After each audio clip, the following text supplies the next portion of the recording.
Hello everyone, welcome to crazy GK trick. Friends, ISRO ने 2022 का अपना पहला मिशन लॉन्च किया है। इस मिशन में इसरो ने एक अर्थ ऑब्जर्वेशन सैटेलाइट के साथ साथ दो और भी सैटेलाइट्स लॉन्च की हैं। फ्रेंड्स, इस वीडियो में हम इस मिशन को समझेंगे। सन सिंक्रोनस पोलर ऑर्बिट क्या होती है इसको हम समझेंगे, PSLV के बारे में बात करेंगे और लास्ट में हम देखेंगे इसरो के अपकमिंग मिशंस। आइए सबसे पहले हम बात करते हैं इस मिशन के बारे में। ये मिशन PSLV C52 लॉन्च करेगा। ये PSLV द्वारा लॉन्च 54th मिशन होगा और 23rd मिशन होगा PSLV एक्सेल वेरिएंट का। यहाँ पर अर्थ ऑब्जर्वेशन सैटेलाइट EOS-4 को लॉन्च किया जाएगा, जिसका वजन 1710 किलो है और इसको 529 किलोमीटर ऊपर सन सिंक्रोनस ऑर्बिट में लॉन्च किया जाएगा। EOS-04 जो सैटेलाइट है वो एक तरीके की रेडार इमेजिंग सैटेलाइट है जो हाई क्वालिटी इमेजेस प्रोवाइड कर सकती है किसी भी वेदर में। और इसकी एप्लीकेशंस की अगर हम बात करें तो इसकी एप्लीकेशंस हमको देखने को मिलेंगी एग्रीकल्चर में, फॉरेस्ट्री एंड प्लांटेशन में, सॉइल मॉइस्चर एंड हाइड्रोलॉजी में और साथ साथ फ्लड मैपिंग में। इस सैटेलाइट के साथ PSLV दो और सैटेलाइट को लॉन्च करेगा जिनको हम को पैसेंजर सैटेलाइट बोलते हैं। इन सैटेलाइट्स के नाम है INS-2TD और InspireSat-1। INS-2D एक टेक्नोलॉजी डेमोन्स्ट्रेटर सैटेलाइट है जो प्रीकर्सर है India Bhutan joint satellite INS-2B की। इसका यह मतलब है कि इंडिया और भूटान जो मिलकर सैटेलाइट लॉन्च करेंगे INS-2B, उस मिशन की तैयारी के लिए यह सैटेलाइट लॉन्च की गई है। INS-2D के अंदर एक थर्मल इमेजिंग कैमरा लगाया गया है जो लैंड सरफेस टेम्परेचर को देखेगा, वाटर सरफेस टेम्परेचर को देखेगा और क्रॉप्स, फॉरेस्ट, इन सब चीजों को स्टडी करेगा। और दूसरी सैटेलाइट यहाँ पर InspireSat-1 है। यह satellite Indian institute of space science and technology ने laboratory of atmospheric and space physics at university of Colorado USA के साथ मिलकर बनाई है। ये एक स्टूडेंट सैटेलाइट है और सिंगापुर का NTU और ताइवान का NCU ने भी इसमें कंट्रीब्यूट करा है। इसका बेसिक पर्पस रहेगा आयनोस्फेयर को स्टडी करना और सन की कोरोनल हीट को समझना। PSLV EOS-04 को सन सिंक्रोनस ऑर्बिट में लेकर जाएगा। तो आइए समझते हैं सन सिंक्रोनस ऑर्बिट क्या होती है। Friends, sun synchronous polar orbit basically एक पोलर ऑर्बिट का यूनिक केस है। पोलर ऑर्बिट्स वो ऑर्बिट्स होती हैं जो अर्थ के अराउंड रोटेट करती हैं from north pole to south पोल।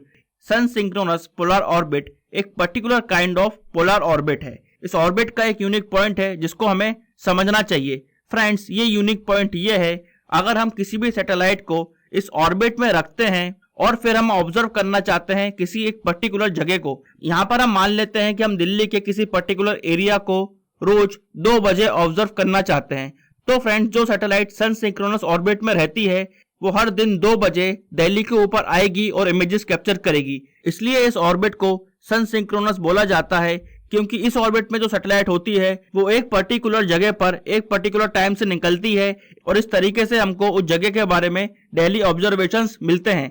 तो फ्रेंड्स, ये थी सन सिंक्रोनस पोलर ऑर्बिट। आइए अब हम बात करते हैं PSLV की जो इस मिशन को लॉन्च करने वाला है। PSLV को इसरो का वर्क हॉर्स भी कहा जाता है, क्योंकि अब तक जो PSLV ने 53 मिशंस लॉन्च की हैं उनमें से सिर्फ 2 बार PSLV फेल हुआ है। तो आइए समझते हैं PSLV के कुछ unique features. Friends, PSLV India का 3rd जनरेशन लॉन्च व्हीकल है। ये इंडिया का पहला ऐसा लॉन्च व्हीकल है जिसमें लिक्विड स्टेजेस लगाई गई हैं। PSLV के अंदर 4 स्टेजेस होती हैं। पहली स्टेज में सॉलिड रॉकेट मोटर्स होती हैं, सेकेंड स्टेज में लिक्विड रॉकेट इंजन होता है, थर्ड स्टेज में सॉलिड रॉकेट मोटर होती है और फोर्थ और फाइनल स्टेज में फिर से लिक्विड रॉकेट इंजन होता है। इस तरीके से PSLV 4 स्टेजेस में डिवाइडेड है। और अगर हम बात करें इसके डायमेंशंस की तो इसकी हाइट 44 मीटर है, डायमीटर 2.8 मीटर है।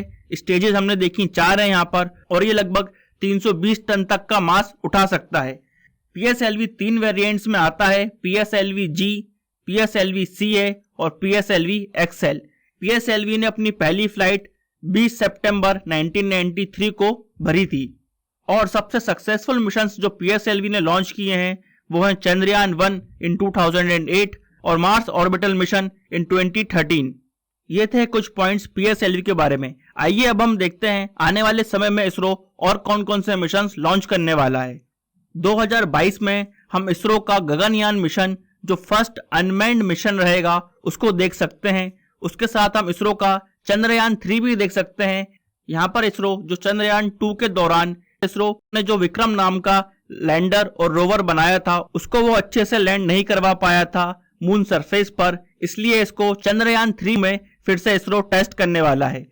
नेक्स्ट मिशन हम देखते हैं आदित्य L1। ये मिशन सन को ऑब्जर्व करने के लिए बनाया गया है। इसके बाद हम देखते हैं इसरो एक सैटेलाइट भी लॉन्च करेगा, एस्पोसैट। ये सैटेलाइट कॉस्मिक रेस को स्टडी करेगी। यहाँ पर इसरो IRNSS को भी लॉन्च कर सकता है जो एक नेविगेशन सैटेलाइट है, और साथ में हम टेक्नोलॉजी डेमोन्स्ट्रेशन मिशंस भी देख सकते हैं जो इसरो समय समय पर करता रहता है अपनी टेक्नोलॉजी एडवांसमेंट को टेस्ट करने के लिए। और अगर हम 2023 की बात करें तो वहां पर हमको इसरो का पहला वीनस मिशन भी देखने को मिल सकता है, और साथ में यहाँ पर इसरो दिशा मिशन भी प्लान कर रहा है जहां पर वो अर्थ के एटमॉस्फेयर को स्टडी करना चाहता है। और इसरो ने यहाँ पर फ्रांस के साथ मिलकर तृष्णा मिशन भी प्लान किया है जो 2024 में लॉन्च होगा, जहां पर इसरो और फ्रांस मिलकर वाटर साइकिल को स्टडी करेंगे और देखेंगे कैसे वाटर स्कैरसिटी जैसे इश्यू को रिजॉल्व किया जा सकता है। तो हम सब होप कर सकते हैं कि इसरो इन सब मिशंस में सक्सेसफुल रहेगा और आने वाले समय में जो भी मिशंस आएंगे